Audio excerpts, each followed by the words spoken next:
सलाम। आज की इस वजाहती निशिस्त में हम सीधा एक बहुत ही दिलचस्प मौजू पर बात करेंगे। हम ये देखेंगे कि आजकल के रोज़मर्रा के कारोबारी लेन देन जिनमें रोज़ पैसे निकालने और जमा कराने की ज़रूरत होती है, उन्हें किस तरह हम क्लासिकी इस्लामी शराकतदारी के उसूलों के साथ बिल्कुल फिट कर सकते हैं। आज के हमारे अहम नुकात कुछ यूं हैं। सबसे पहले रनिंग मुशारका का तसव्वुर, फिर उसका रोज़ाना की बुनियाद पर तरीक़ेकार, मुनाफे की तकसीम का उसूल, एक मुश्तरका पूल की ज़बरदस्त मिसाल, कुछ आम एतराज़ात और उनके जवाब, और आखिर में ये देखेंगे कि इस निज़ाम की अमली तौर पर ज़रूरत क्या है।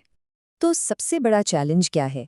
वो मॉडर्न बिजनेसेस जिनका वर्किंग कैपिटल रोज़ाना की बुनियाद पर ऊपर नीचे होता रहता है, वो आखिर कैसे शरीयत के मुताबिक फाइनेंसिंग इस्तेमाल कर सकते हैं?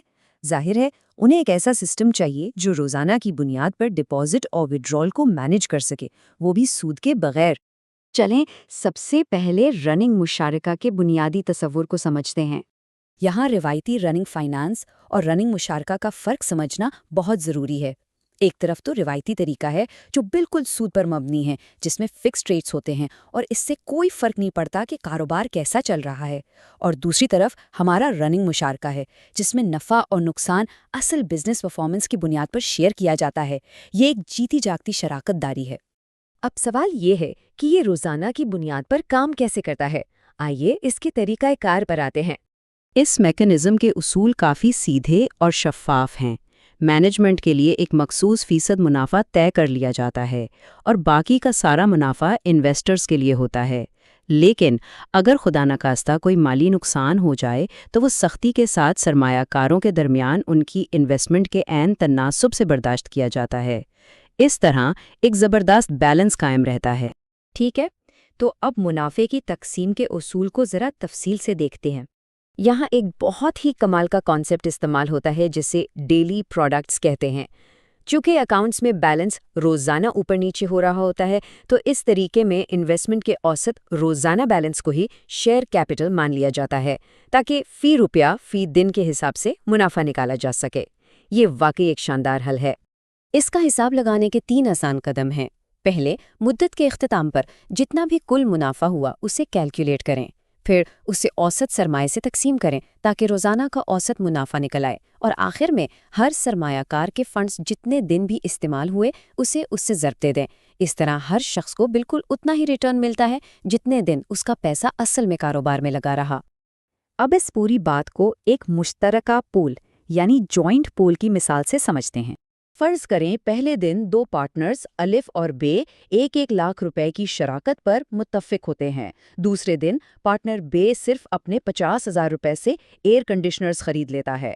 फिर तीसरे दिन पार्टनर अलिफ आखिरकार अपना 50,000 का हिस्सा डालता है और चौथे दिन वो इस मुश्तरका पूल से रेफ्रिजरेटर्स खरीदते हैं। ये रोज़मर्रा की एक बहुत ही आम सी सूरत हाल है। अब होता यह है कि एयर कंडीशनर्स की जो पहली डील थी जिसमें सिर्फ पार्टनर बी के पैसे लगे थे, उसमें जॉइंट पूल को 10,000 रुपए का मुनाफा हो जाता है। लेकिन इसके बाद जो रेफ्रिजरेटर्स की डील हुई, जिसमें पार्टनर अलिफ के नए शामिल किए गए पैसे इस्तेमाल हुए, उसमें बदकिस्मती से 2,000 रुपए का नुकसान हो गया। अब यहाँ जॉइंट पूल का जादू देखें। भले ही अलिफ के पैसों पर नुकसान हुआ, लेकिन चूंकि वो एक पूल का हिस्सा बन चुके थे, इसलिए 8,000 रुपए का जो खालिस मुनाफा बचा है वो अलिफ और बे दोनों के दरमियान बराबर तकसीम होगा। ये जाहिर करता है कि सब शुरका मजमूई नताइज में बराबर के शरीक हैं। जाहिर है, इस जदीद तरीके पर कुछ एतराज़ात भी सामने आते हैं। आइए उनका जायज़ा लेते हैं। कुछ लोगों का एतराज़ ये होता है कि ये डेली प्रोडक्ट्स का तरीका क्यासी है। यानी ये कैसी बात हुई कि सरमायाकार उन दिनों का भी मुनाफा कमाए जब उनका पैसा पूल में था ही नहीं, या पुरानी डील्स के नुकसानात बर्दाश्त करें। इसका जवाब हमें इस्लामी उसूलों से मिलता है। शरीयत पार्टनर्स को इस बात की पूरी इजाज़त देती है कि वो बाहमी रजामंदी से डेली प्रोडक्ट्स की बुनियाद पर मजमूई मुनाफा बांटने का फैसला करें।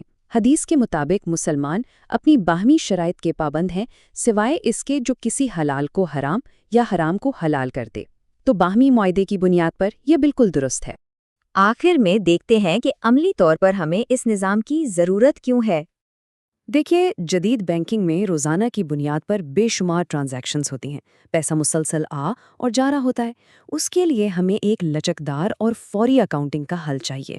اگر ڈیلی پروڈکٹس کا طریقہ نہ ہو تو ظاہر ہے ڈپازیٹرز کو منافع کے لیے مہینوں انتظار کرنا پڑے گا، جو کہ عملی طور پر ممکن نہیں۔ اس سسٹم کے بے شمار فائدے ہیں۔ یہ انویسٹمنٹ کو فوری استعمال کے قابل بناتا ہے، تجارت اور انڈسٹری کو فروغ دیتا ہے اور فنانس کے پہیے کو رکنے نہیں دیتا۔ اور سب سے بڑھ کر یہ ہمارے لیے سود کا ایک مکمل اور مستند شرعی متبادل ہے۔ کلاسیکی مشترکہ پول کے اصولوں کی یہ زبردست ایڈپٹیشن ہمارے مالیاتی نظام کو بدلنے کی بھرپور صلاحیت رکھتی ہے۔ یہ دیکھ کر واقعی حیرانی ہوتی ہے کہ کیسے ہم پرانے اخلاقی اصولوں کو آج کی ماڈرن فائنینشیل انجینئرنگ کے ساتھ ملا کر اتنی شاندار نتائج حاصل کر سکتے ہیں۔ آخر میں ایک سوال چھوڑے جا رہا ہوں، اگر یہ کلاسیکی اصول آج کی پیچیدہ بینکنگ کو اتنی خوبی سے سنبھال سکتے ہیں تو مستقبل میں یہ عالمی مالیاتی نظام کو مزید کس طرح کی نئی بلندیاں عطا کر سکتے ہیں؟